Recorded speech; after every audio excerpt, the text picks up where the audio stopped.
hari ini, ya, kita mudah untuk melaksanakan sholat, mudah untuk kita sujud kepada Allah, mudah untuk kita ruku kepada Allah, mudah untuk kita melangkahkan kaki kita menuju masjid. Tapi kalau seandainya hidayah ini tidak kita jaga, sedikit,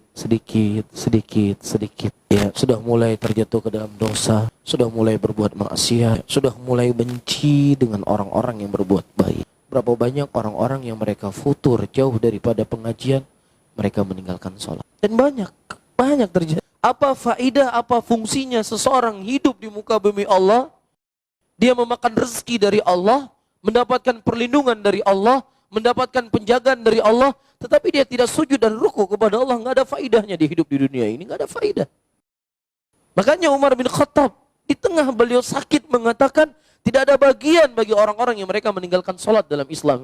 Berdoalah kepada Allah Subhanahu wa taala ayyuhal ikhwah, agar Allah memberikan hidayah kepada kita, memberikan keistiqomahan kepada kita, dan tidaklah Allah mencabut nyawa kita kecuali kita dalam keadaan orang-orang yang selalu mengerjakan salat. Karena ini perkara yang besar dalam agama.